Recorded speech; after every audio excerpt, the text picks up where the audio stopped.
السلام علیکم ورحمۃ اللہ وبرکاتہ۔ داستان کربلا آج 7واں ایپیسوڈ ہے۔ ہم پہنچے ہیں 10 محرم الحرام، کربلا کا میدان، 61 ہجری۔ اس دن کے واقعات کو جان رہے ہیں۔ قافلہ اہل بیت کے 50 سے زیادہ جانثار شہید ہو چکے تھے۔ اب صرف خاندان اہل بیت کے افراد باقی رہ گئے تھے۔ اب میدان میں ان نوجوانوں کو آنا تھا جن کے چہروں پر نور نبوت کی جھلک تھی، جن کی رگوں میں شیر خدا مولا علی کرم اللہ تعالی وجہ الکریم کا خون دوڑ رہا تھا۔ انہیں دیکھ کر یزیدی لشکر کے دل خوف سے کانپنے لگے۔ ایک طرف ہاشمی خون والے شیر دل جوان تھے تو دوسری طرف بے وفا اور بزدل یزیدی۔ مقابلہ شروع ہوتا ہے اور اہل بیت کے بہادر اپنے حملوں سے کربلا کی پیاسی زمین کو دشمنوں کے خون سے سیراب کر دیتے ہیں۔ خشک ریگستان سرخ ہو جاتا ہے۔ نیزوں کی نوکوں پر یزیدیوں کو اٹھانا اور خاک میں ملا دینا یہ ہاشمی نوجوانوں کے لیے معمولی کرتب تھا۔ یزیدیوں میں سے جو سامنے آتا فنا ہو جاتا۔ بالآخر ابن سعد نے بھی یہ بات مان لی کہ اگر چالاکی سے کام نہ لیا جاتا اور اہل بیت پر پانی بند نہ کیا جاتا تو ان کا ایک ایک نوجوان پورے لشکر کو تباہ کر دیتا۔ ناظرین، یہ ظالم اہل بیت کے نوجوانوں سے ایک ایک کا مقابلہ کرنے کی ہمت نہیں رکھتے تھے، اسی لیے کئی یزیدی مل کر ایک حسینی کے سامنے آتے تھے، اور جب اس کے باوجود کامیاب نہ ہوتے تو دور سے تیروں کی بارش کر کے گرانے کی کوشش کرتے۔ اسی طرح مقابلہ جاری رہا اور اہل بیت کے نوجوان ایک ایک کر کے اپنی جانیں قربان کرتے رہے۔ یہ بہادر تیروں اور نیزوں کی بارش میں بھی پیچھے نہ ہٹے، گردنیں کٹوا دیں، خون بہا دیا، جانیں قربان کر دیں، مگر کلمہ ناحق زبان پر نہ آنے دیا، اور آخرکار ایک ایک کر کے تمام شہزادے شہادت کے جام نوش کرتے گئے۔ اب امام علی مقام رضی اللہ تعالیٰ عنہ کے سامنے آپ کے نور نظر حضرت امام علی اکبر رضی اللہ تعالیٰ عنہ حاضر تھے۔ میدان میں جانے کی اجازت چاہتے تھے۔ اجازت دینے کے علاوہ کوئی راستہ بھی تو نہ تھا۔ امام حسین رضی اللہ تعالیٰ عنہ اپنے اس جوان بیٹے کو خود گھوڑے پر سوار کرتے ہیں، اپنے ہاتھوں سے اسلحہ پہناتے ہیں، فولادی خود سر پر رکھتے ہیں اور تلوار اور نیزہ ہاتھ میں تھماتے ہیں۔ ناظرین، ذرا سوچئے اس وقت اہل بیت کی ماؤں اور بچوں پر کیا گزر رہی ہوگی۔ پورا خاندان قربان ہو چکا تھا، بھائی شہید ہو چکے تھے، بیٹے قربان ہو چکے تھے، اور خاندان کا یہ آخری روشن چراغ بھی آخری سلام کر رہا تھا۔ حضرت علی اکبر رضی اللہ تعالیٰ عنہ خیمے سے رخصت ہو کر میدان جنگ میں تشریف لائے۔ آپ رضی اللہ تعالیٰ عنہ کو دیکھ کر یزیدی لشکر حیران رہ گیا۔ لوگوں نے ابن سعد سے پوچھا، یہ کون سوار ہے جس کی خوبصورتی آنکھوں کو متاثر کر رہی ہے اور جس کی بہادری دلوں میں خوف پیدا کر رہی ہے؟ اس بدبخت نے جواب دیا، یہ امام حسین رضی اللہ تعالیٰ عنہ کے بیٹے ہیں، صورت و سیرت میں اپنے نانا رسول کریم علیہ الصلوۃ والسلام سے بہت زیادہ مشابہ ہیں۔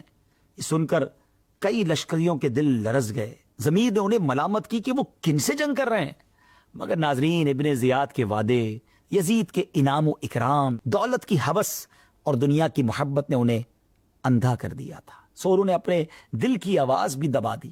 حضرت علی اکبر رضی اللہ تعالیٰ عنہ نے ابن سعد سے فرمایا، کون ہے جو میرے مقابلے میں آئے گا؟ یہ سنتے ہی پورے لشکر پر خاموشی چھا گئی۔ کسی بہادر کا قدم میدان کی طرف نہ بڑھا۔ آپ رضی اللہ تعالیٰ عنہ نے پھر للکار کر فرمایا، اے ظالموں، اگر شیر خدا مولا علی کی طاقت دیکھنی ہے تو میرے مقابلے میں آؤ۔ ناظرین، کئی مرتبہ پکارنے کے باوجود جب کسی میں ہمت نہ ہوئی تو شہزادہ اہل بیت خود ہی دشمن کے لشکر پر ٹوٹ پڑے۔ آپ جدھر تلوار لے کر بڑھتے، یزیدی گاجر مولی کی طرح کٹتے چلے جاتے، ہر وار بجلی کی طرح ہوتا اور دشمن کو خاک میں ملا دیتا۔ کافی دیر تک تیز دھوپ میں جنگ کرنے کے بعد علی اکبر رضی اللہ تعالیٰ عنہ واپس خیمے کی طرف آئے اور عرض کیا، بابا جان، پیاس بہت شدت اختیار کر چکی ہے، 3 دن سے پانی بند ہے، تیز دھوپ، گرم ریگستان اور جسم پر لوہے کے ہتھیار آگ بن چکے ہیں۔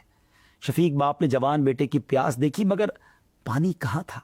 امام حسین نے اپنی انگوٹھی حضرت علی اکبر رضی اللہ عنہ کے ہونٹوں پر رکھ دی، اس سے کچھ سکون ملا۔ پھر آپ دوبارہ میدان جنگ کی طرف روانہ ہو گئے اور فرمایا، اگر کوئی جان پر کھیلنے والا ہے تو سامنے آئے۔ ابن سعد نے اپنے ایک طارق نامی کمانڈر سے کہا کہ بڑے شرم کی بات ہے کہ اہل بیت کا ایک نوجوان تمہارے ہزاروں کے لشکر پر بھاری پڑ رہا ہے۔ پہلی بار اس نے مقابلے کے لیے پکارا تو تم میں سے کوئی آگے نہ بڑھا، پھر اس نے ہماری صفوں کو خون سے بھر دیا، بڑے بڑے بہادروں کو ختم کر دیا۔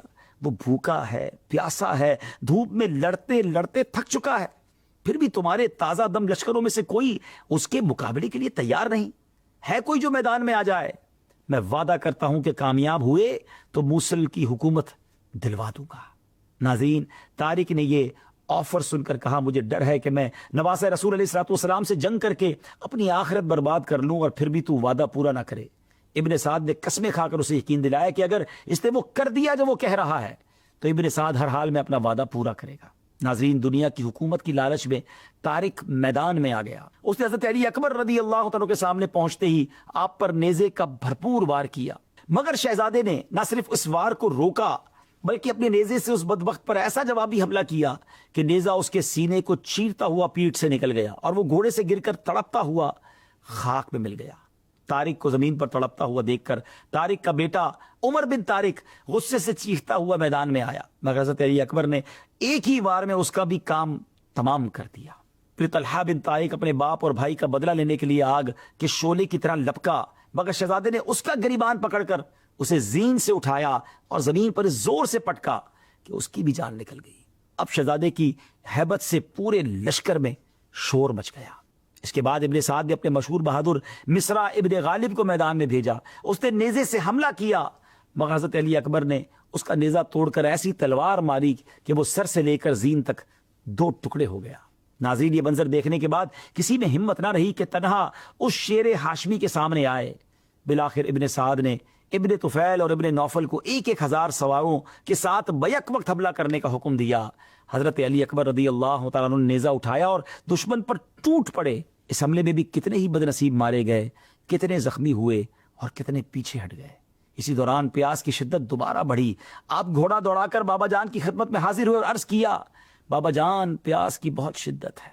اس مرتبہ امام حسین رضی اللہ عنہ نے فرمایا، میرے بیٹے، حوض کوثر سے سیراب ہونے کا وقت قریب آ چکا ہے۔ اب تمہیں میرے نانا جان کے ہاتھوں سے وہ جام ملے گا جس کی لذت نہ زبان بیان کر سکتی ہے اور نہ عقل تصور کر سکتی ہے۔ ناظرین، یہ سن کر حضرت علی اکبر رضی اللہ عنہ کا چہرہ خوشی سے جگمگا اٹھا۔ آپ پھر میدان کی طرف لوٹ آئے اور دشمنوں پر حملہ کر دیا، مگر اس مرتبہ یزیدی لشکر نے چاروں طرف سے گھیر کر آپ پر حملہ شروع کر دی۔ آپ بہادری سے مقابلہ کرتے رہے، دشمنوں کو خاک و خون میں ملاتے رہے، مگر آخر کب تک تیروں، تلواروں اور نیزوں کی بارش کا اکیلے آپ مقابلہ کرتے؟ وہ بھی چاروں طرف سے حملے مسلسل ہو رہے تھے، جس کی وجہ سے آپ شدید زخمی ہو گئے، جسم مبارک زخموں سے چور ہو گیا۔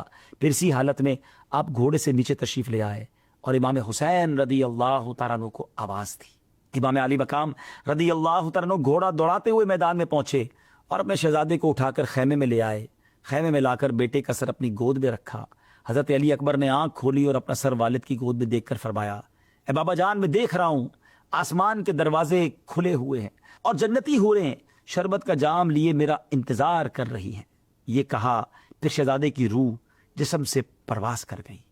انا للہ و انا الیہ راجعون۔ ناظرین، میدان کربلا میں اہل بیت کا صبر وہ صبر ہے جس کی مثال تاریخ میں نہیں ملتی۔ آل رسول نے رضا و صبر کا وہ امتحان دیا، اس نے دنیا کو حیران کر دیا۔ بڑے سے لے کر بچے تک ہر ایک مصیبت میں گھرا ہوا تھا۔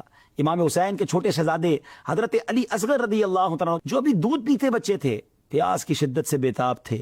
خشک ہونٹ، سوکھی زبان، ننھے ہاتھوں کا بے چینی سے ہلنا، کبھی ماں کی طرف دیکھتے کبھی والد کی طرف۔ وہ ننھے علی اصغر کیا جانتے تھے کہ ظالموں نے پانی بند کر دیا ہے۔ ماں سے بچے کی حالت دیکھی نہ گئی۔ انہوں نے امام حسین رضی اللہ تعالیٰ عنہ سے عرض کیا کہ اس ننھی جان کی بےتابی دیکھی نہیں جاتی، اسے گود میں لے جا کر دشمنوں کو دکھائیے، شاید اس بچے پر ہی رحم آ جائے اور پانی کے چند قطرے دے دیں۔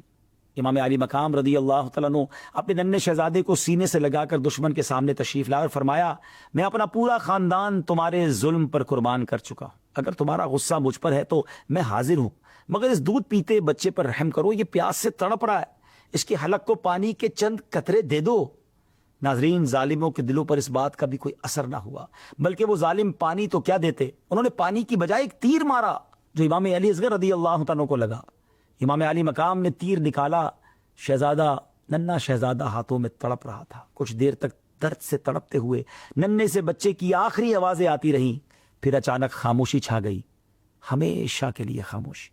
خیموں والے تو انتظار کر رہے تھے کہ بچہ پانی پی کر واپس آئے گا، مگر انہیں کیا خبر تھی کہ اب علی اصغر رضی اللہ تعالیٰ عنہ کو کبھی پیاس نہیں لگے گی۔